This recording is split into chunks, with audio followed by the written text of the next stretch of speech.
తదుపరి రాశి సింహరాశి. ఈ రాశిలో ఉండే విద్యార్థులకు మీ కృషి చదువుల్లో విజయాలను తెచ్చిపెడుతుంది. కళాశాల విద్యార్థులకు ఈరోజు చాలా చక్కని అనువైన దినము. ఉద్యోగస్తులకు మీ నైపుణ్యాలకు తగిన ఆహ్, గుర్తింపు లభించడంతో పాటుగా ప్రమోషన్స్ పెరిగి అంటే ప్రమోషన్స్ వచ్చి దానితో పాటుగా ప్యాకేజ్ పెరిగే అవకాశం కూడా గోచరిస్తోంది. కుటుంబ వాతావరణం, శుభకార్యాలకు సంబంధించినటువంటి చర్చలు మీ ఇంట్లో జరుగుతాయి. వ్యవసాయదారులకు వర్షం అనుకూలంగా ఉంటుంది. పంటలు మెరుగ్గా పండుతాయి. వాతావరణము, ప్రభుత్వము కూడా మీకు సహకారం ఇస్తారు. రాజకీయ రంగాల్లో ఉన్నవారికి మీ నాయకత్వ పటిమకు మంచి గుర్తింపు వస్తుంది. మీరు ప్రజల నాయకుడు అనే గుర్తింపును తెచ్చుకుంటారు. కళారంగంలో ఉన్నవారికి ప్రదర్శనల వల్ల పేరు ప్రఖ్యాతలు వచ్చే అవకాశము, మీ పారితోషికం పెరిగే అవకాశము కనపడుతోంది. ఐటీ రంగంలో ఉన్న వాళ్లకు కొత్త కొత్త టెక్నాలజీకి సంబంధించిన కోర్సులు కనుక మీరు చేసినట్టయితే విదేశాలు వెళ్ళి అక్కడ మీ ప్రతిభను చాటుకునే అవకాశంతో పాటుగా ఇక్కడ కూడా మీ ప్రతిభకు తగిన ప్యాకేజీతో పాటు అవకాశాలు వచ్చే దిశ కనపడుతోంది. ఆరోగ్య పరిస్థితి చూసినట్టయితే శారీరక శక్తి సన్నగిల్లి మానసిక అశాంతికి గురయ్యి తద్వారా రుగ్మతలు తెచ్చుకునే అవకాశం ఉంది. అంటే ఓవరాల్గా అనారోగ్య సూచనలు కనపడుతున్నాయి. జాగ్రత్తలు వహించండి. వ్యాపారస్తులకు చూసుకున్నట్టయితే పెట్టుబడులకు ఇది అనుకూలమైన సమయము. మీరు ఏదైనా పెట్టుబడులు పెట్టాలి అని అనుకుంటే కనుక నిరభ్యంతరంగా ఈ రోజు పెట్టుకోవచ్చు. వాణిజ్యపరంగా చూసినట్టయితే కనుక డిమాండ్ ఉన్న వస్తువులను మాత్రమే మీరు వ్యాపారంలో ప్రవేశపెట్టండి. ఏవి పడితే అవి కాకుండా ప్రజల యొక్క పల్స్ చూసి ఏ వస్తువులకు డిమాండ్ ఉంది అనే విషయాన్ని సర్వే చేసుకుని అవి మాత్రమే మీరు వ్యాపారంలో పెట్టుకోండి. అప్పుడు లాభాలు వచ్చే అవకాశం కనబడుతుంది. పరిహారము సూర్యోదయ సమయంలో సూర్య నమస్కారాలతో పాటుగా ఎర్రని పండు, ఎర్రని పువ్వులతో స్వామివారికి అర్ఘ్యం అంటే పండును నివేదంగా పెట్టడము, ఎర్రని పూలు కలిపిన నీళ్లను అర్ఘ్యం ఇచ్చినట్టయితే స్వామివారి అష్టోత్తర పారాయణ చేయడం కానీ, అది కుదరదు అని అనుకున్న వాళ్ళు ఓం సం సూర్యాయ నమః అనే ఈ చిన్ని మంత్రాన్ని 108 సార్లు చెప్పుకున్నట్టయితే కనుక ఈ సానుకూలమైన ఫలితాలు పొందే అవకాశం గోచరిస్తోంది. ఇది ఈ రాశి వారికి చెప్పదగిన ఫలితము, పరిహారాలు. తదుపరి రాశి కన్యా రాశి. ఈ రాశిలో ఉండే విద్యార్థులను కనుక పరిశీలించినట్టయితే మీరు చేసే అధ్యయనంలో నూతన విషయాల మీద శ్రద్ధ కలిగి మెరుగైన ఫలితాలు పొందే అవకాశం కనబడుతోంది. తద్వారా విదేశాలు వెళ్ళి ఇది కంటిన్యూ చేసే అవకాశం కూడా గోచరిస్తోంది.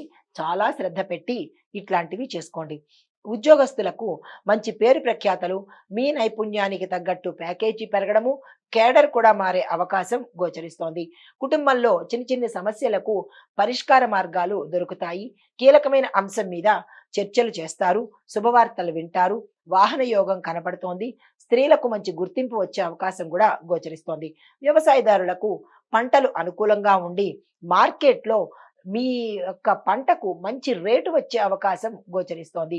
రాజకీయాలు రాజకీయ రంగంలో ఉండే వారికి కొత్త కొత్త పరిచయాలు ఏర్పడి తద్వారా మీకు వారి ద్వారా మంచి అవకాశాలు, మంచి శుభవార్తలు వినే అవకాశం గోచరిస్తోంది. కళారంగంలో ఉన్న వాళ్ళకి మీకు మీ పనితనానికి కానీ, మీ ప్రతిభకు కానీ మెచ్చుకొని సంఘంలో గౌరవ మర్యాదలతో పాటు కొత్త కొత్త అవకాశాలు వచ్చి పారితోషికం పెరిగే అవకాశం కూడా గోచరిస్తోంది. ఐటీ రంగంలో ఉన్నవారు శ్రద్ధ పెట్టి మీ యొక్క ఉద్యోగాన్ని చేసినట్టయితే మీ ప్రతిభకు మీ యాజమాన్యం గుర్తించి వేరే పదవి ఇవ్వడం కానీ, లేదా మీ పేరును విదేశాలకు సజెస్ట్ చేయడం కానీ చేసే అవకాశం ఉంది. కాబట్టి చాలా జాగ్రత్తగా ఐటీ రంగంలో ఉన్న వాళ్ళు వ్యవహరించుకోండి. ఆరోగ్య పరిస్థితి, మానసిక ఒత్తిడిని తగ్గించుకొని ఆరోగ్యాన్ని పెంపొందించుకోండి. ఆహార నియమాలు పాటించండి. వ్యాపారస్తులకు చూసినట్టయితే కనుక కొత్త కొత్త వ్యాపారాలు మీకు విజయాన్ని తెచ్చిపెడతాయి, సుస్థిరతను కలగజేస్తాయి. వాణిజ్య రంగం వాళ్ళకి చూసినట్టయితే ఉత్పత్తుల యొక్క లాభాలు పెరిగి ప్రొడక్టివిటీ ఎక్కువయ్యే అవకాశం గోచరిస్తోంది. మీకు చెప్పదగిన పరిహారము విష్ణు సహస్రనామ పారాయణ చేయడం కానీ, లేదు చదవలేము అని అనుకున్న వాళ్ళు ఓం నమో భగవతే వాసుదేవాయ అనే ఈ మంత్రాన్ని ఉదయమే 108 సార్లు చదువుకున్నట్టయితే కనుక సానుకూలమైన ఫలితాలు, శుభవార్తలు వినే అవకాశం గోచరిస్తోంది. ఇది ఈ రాశి వారికి చెప్పదగిన ఫలితము, పరిహారము, సూచన. తదుపరి రాశి తులారాశి. ఈ రాశిలో ఉండే విద్యార్థులను పరిశీలించినట్టయితే కనుక కళారంగంలో విద్యార్థులకు నూతన అవకాశాలు వచ్చే అవకాశం కనబడుతోంది. విదేశాలు వెళ్ళి చదువుకునే అవకాశం కూడా గోచరిస్తోంది. ఉద్యోగస్తులకు మీ యొక్క అంచనాలు తారుమారు అయ్యే అవకాశం గోచరిస్తోంది. కొంతమంది ఉద్యోగస్తులకు మీ యొక్క ప్రిడిక్షన్స్ కానీ, మీ యొక్క అంచనాలు కానీ, మీ యొక్క డెసిషన్స్ కానీ చాలా చక్కని ఫలితాలు తెచ్చిపెట్టే అవకాశం ఉంది. ప్రమోషన్స్ హై ప్యాకేజీతో అయ్యే అవకాశం గోచరిస్తోంది. కుటుంబ పరిస్థితి సంతోషకరమైన వాతావరణము, అన్యోన్యమైన వాతావరణము, కీలక అంశాలు చర్చించుకోవడము, శుభవార్తలు వినడము, శుభకార్యాలకు అటెండ్ అవ్వడము జరిగే అవకాశం కనబడుతోంది. వ్యవసాయదారులకు పంటలకు మంచి ధర రాకుండా ఆ ఆటంకాలు ఎదురయ్యే అవకాశం ఉంది కాబట్టి ఆ ఆటంకాలు ఏమిటి, మనుషుల, వాతావరణమా అనేది మీరు అంచనా వేసుకుని ఆ దిశగా ప్రయత్నాలు చూసుకోండి. రాజకీయ రంగంలో ఉన్న వాళ్లకు మీ వ్యూహాలు మీ యొక్క స్థానాన్ని బలపరుస్తాయి. వ్యూహాలు అంటే చెడ్డ వ్యూహాలు కాదు, మీ యొక్క ప్లాన్స్, మీ యొక్క కష్టము, మీరు చేసే డెడికేషన్ వల్ల మీ యొక్క స్థానాన్ని సుస్థిరం చేసే అవకాశం కనబడుతోంది. కళారంగంలో ఉన్న వాళ్లకు కొత్త ప్రాజెక్టుల వల్ల మంచి గుర్తింపు వచ్చి పారితోషికం పెరిగే అవకాశం కనబడుతోంది. ఐటీ రంగంలో ఉన్న వాళ్లకు కొత్త సాఫ్ట్వేర్ పరిజ్ఞానం నేర్చుకున్నట్టయితే కనుక, అప్డేట్ అయినట్టయితే కనుక మంచి మంచి అవకాశాలు మీకు వచ్చే అవకాశం ఉంది.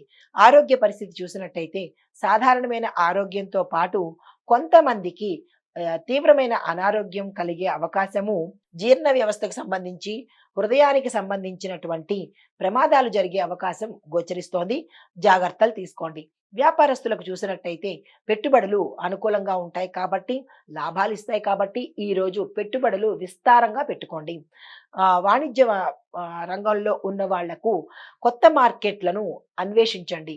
ఎక్కడ బాగుంటాయి అంటే మార్కెటింగ్ సర్వే చేసినట్టయితే కనుక మీ వాణిజ్య రంగం చక్కగా ఉంటుంది.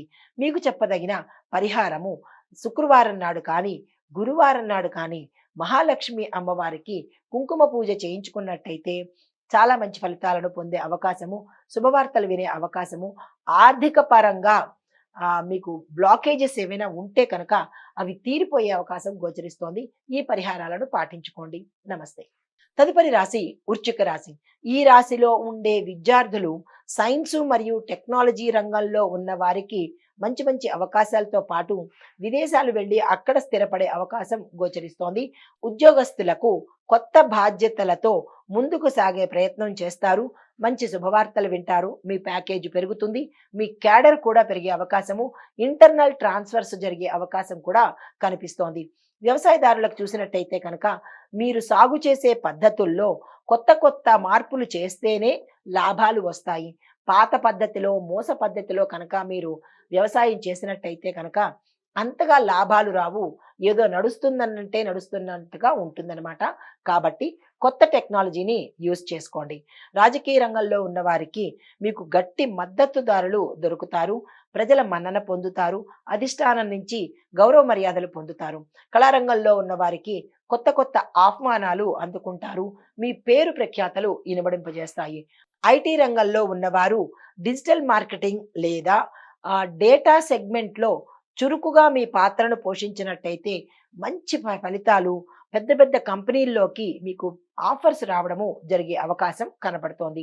ఆరోగ్యపరంగా చూసుకుంటే కొంత శారీరక శ్రమ వల్ల అనారోగ్య స్థితి గోచరిస్తోంది. జాగ్రత్తలు వహించండి.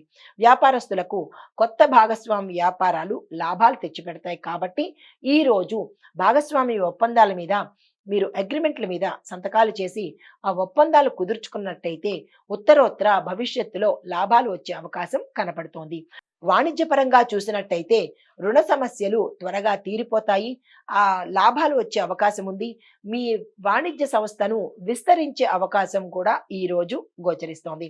పరిహారాలు మహాకాళి అమ్మవారిని, ప్రత్యంగిర అమ్మవారిని కానీ లేదా వారాహి అమ్మవారిని కానీ పూజించినట్టయినా లేదా అంటే కనుక ఆ ఆలయ దర్శనం చేసినట్టయితే కనుక వ్యాపారాల్లో కానీ ఆర్థిక పరంగా కానీ విశేషమైన ధనం వచ్చే అవకాశం కనపడుతోంది.